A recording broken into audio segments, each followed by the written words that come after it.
Hey, it's Monica Guzman, host of A Braver Way podcast, and I've got a listening recommendation for you. The Dispatch podcast brings you thought-provoking conservative analysis, breaking down the biggest stories from the campaign trail and beyond with a welcome side of humor. Twice a week, catch hard-hitting interviews with newsmakers across the political spectrum and thoughtful discussions about the things that really matter, from politics to world affairs to culture. The panels consist of some of the smartest political commentators around, including Sarah Isker, Jonah Goldberg, Steve Hayes, and Jamie Weinstein. Find The Dispatch now wherever you get your podcasts. This season, we are proud to be partnering with two fantastic media organizations to help us reach more listeners like you. KUOW is Seattle's NPR news station, and Deseret News is a multi-platform newspaper out of Salt Lake City. Help us by helping them. Learn how at kuow.org/brave or deseret.com/subscribe.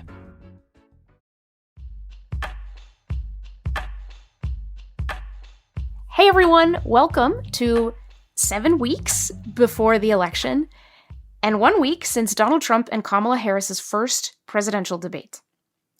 I can only imagine, for those of you who watched, what your political conversations have been like since that night.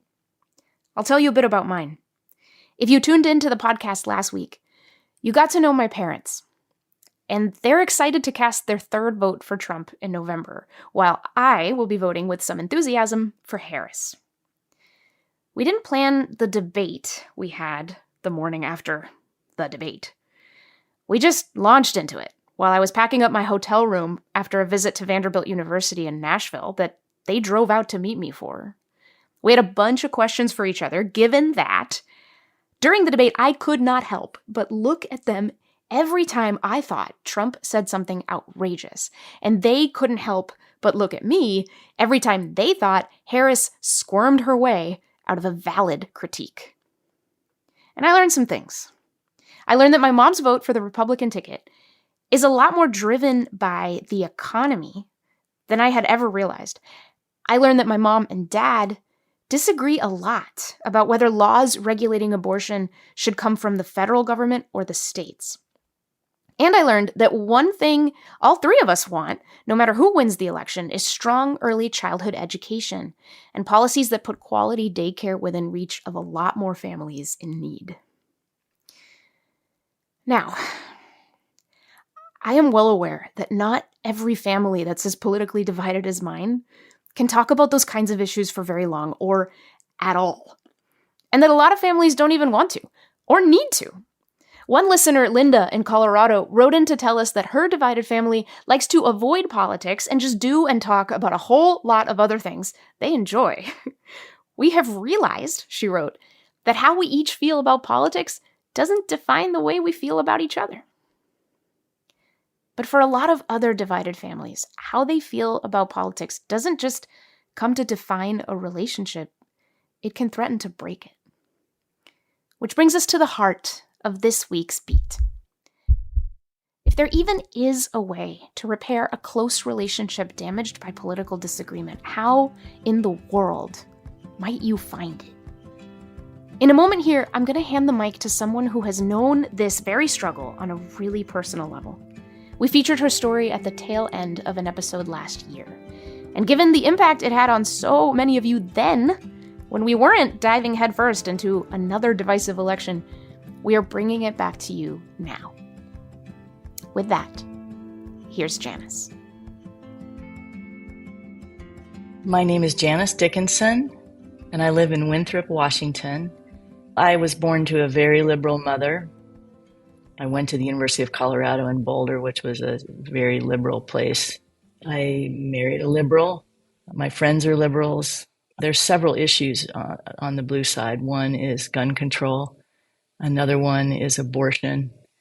And those things are very important to me and are much better represented by the blue side.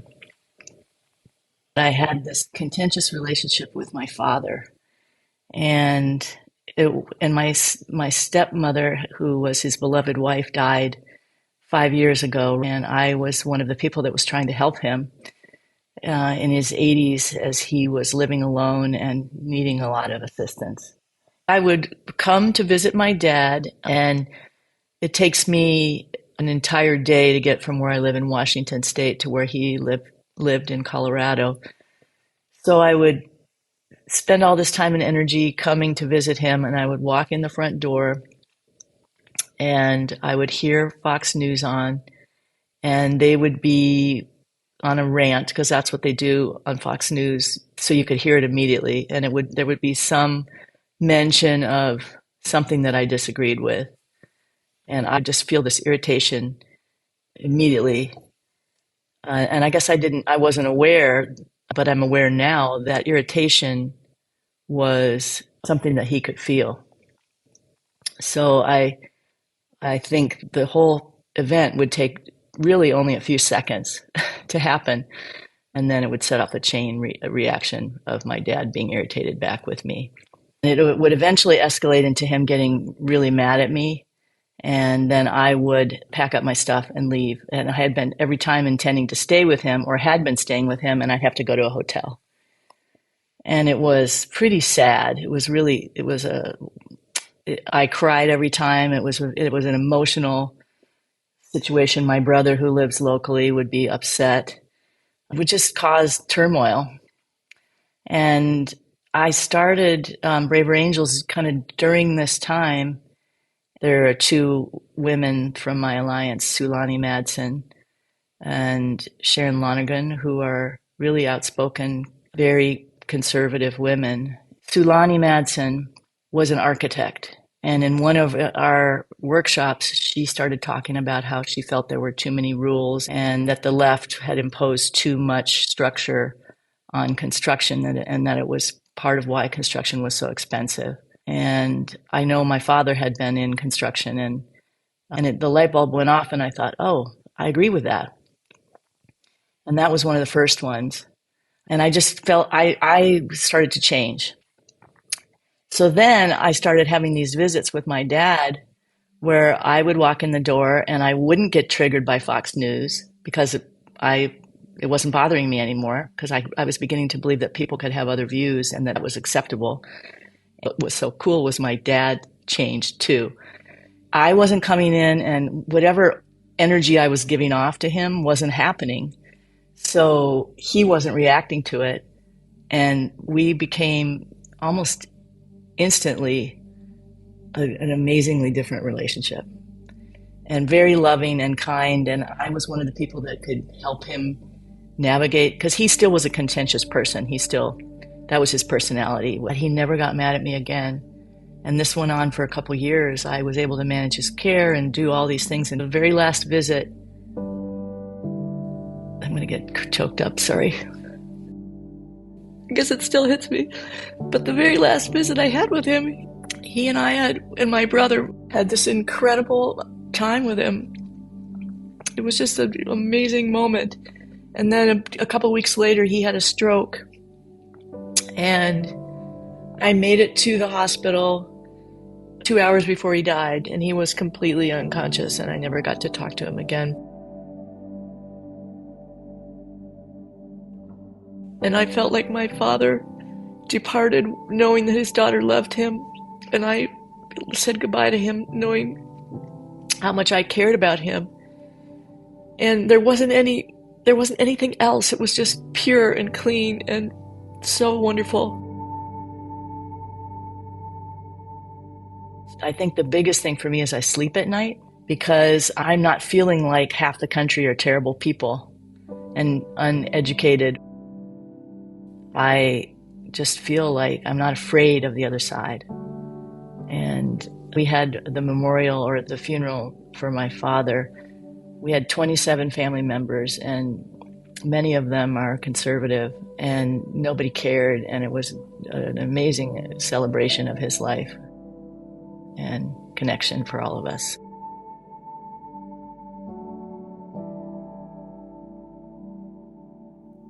When we passed on Janice's story last year, which, by the way, thank you, Janice, we heard it gave a lot of you hope. That maybe in your own families, something you want to see shift really can. It can be a real staggered process, that shift. Or the attempt at it, anyway. 2 steps forward, 1 step back. Or maybe 3 steps back, who knows? But somehow, people keep going. A couple weeks ago, we sent out a survey via our text line to ask those of you in politically divided families if you had managed to repair even some small part of a family relationship that had taken a political hit. And 87% of those of you who responded told us you had. You heard that right, 87%. Granted, Braver Way listeners are probably paying a little more attention to all this than the average American relative, but still, that's pretty good, right? What's even better, several of you went on to tell us what you had done to move the needle in the right direction on those relationships. So, here we go. Meg in Utah leans conservative and writes, "My left-leaning brother-in-law is extreme in his political views, and whenever the family is together, he can't avoid talking politics, and he will spew whatever he's been reading like it's common knowledge and like everyone knows and agrees. I've had a hard time knowing how to deal with or respond to this communication style." Then Meg went on to say she learned a couple skills we teach at Braver Angels workshops. Meg goes on, "When I was with him next, I gave myself the challenge to say back to him what I was hearing and understanding from him. That was a challenge I had never tried before. It helped me to make sense of what he was saying, and it helped him to feel heard and understood. And before I knew it, we were finding common ground on things and loving our time together." Erica, also in Utah, leans moderate left, and her daughter, who came home for a visit not that long ago, leans far left. Erica writes, "My Gen Z daughter is very angry and devastated about Israel's actions in the war. My view is different. So after happily passing on political conversation the whole 4 days, somehow on the way to the airport, we got to talking about Gaza. I was able to ask her questions of curiosity and tell me more, even though the words coming out of her mouth were very painful to me.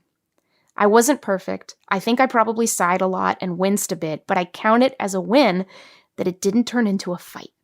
She said her thing. I didn't challenge her. We gave each other a big hug when I dropped her off." Mike, who leans liberal, lives in Texas. He writes, "After the assassination attempt on former President Trump, I reached out to my cousins, who lean conservative, to tell them how horrified I was, both at the violence and the responses of many of my fellow liberals on social media. We hadn't spoken since COVID, which had further divided us. We realized we both wanted to bridge across our divides for the sake of family. We have recently both invited each other to our kids' birthday parties for the first time." And then there's Amy in Idaho. She is a conservative-leaning centrist, and her grown son, who is liberal, stopped talking to her in the fall of 2020 over a rift she ascribes to misunderstandings about her beliefs as they relate to liberal ideology. I've talked to Amy a couple times over the years, and the 1 step forward, 3 steps back scenario is pretty familiar to her. Last fall, she sent me this text message, and it's like I could feel her beaming as I read it. She had gathered her courage to text her son to see if he wanted to talk, and he had said yes. She wrote, "I was able to speak with my son for about 25 minutes a couple weeks ago, first time in over 3 years. It was a good conversation. I really have no idea where this slightly open door will lead. I can only hope that it'll continue to open up a little bit more all the time." Almost a year passed before the next forward step, a much longer conversation with her son. During that chat, Amy said, he talked about the boundaries he needed and how he's learned that it's better for him to keep some people out of his life. That's when Amy gathered her courage again and asked what she was afraid to know.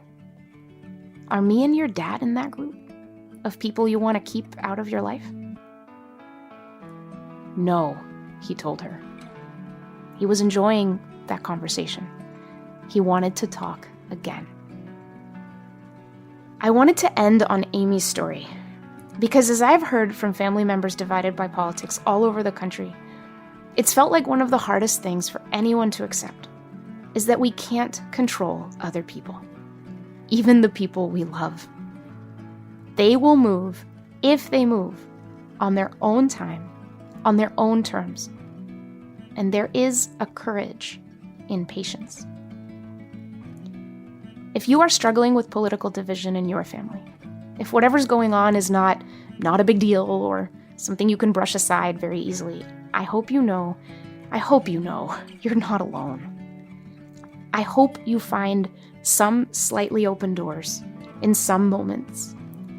And if some doors won't open for you at all in your family, I hope you can find others that open real wide somewhere else.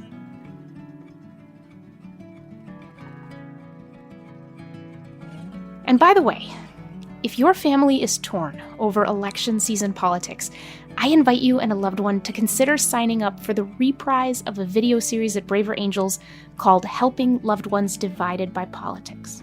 It's hosted by Braver Angels co-founder and renowned family therapist, Dr. Bill Doherty. He helps a divided family pair, whether it's husband and wife, father and daughter, or another related duo, explain what happens when they talk politics. By the end of the session, the two are able to say what's truly on their minds, explain what's tough for them, and go deeper than they have before. Think you and someone in your family might want to give that a try? Learn more at the link in our show notes.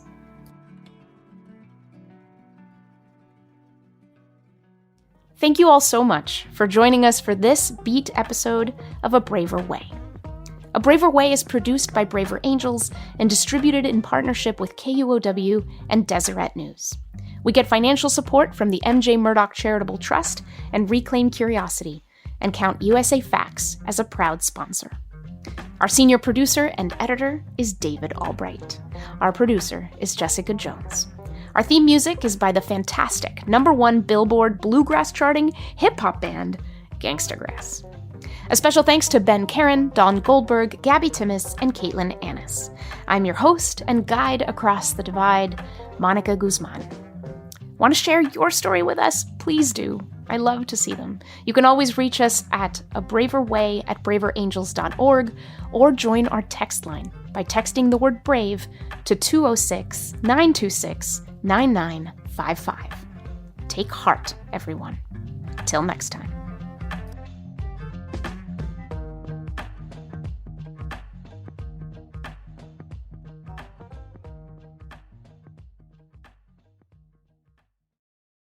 And now, a little more about one of our two fantastic media partners.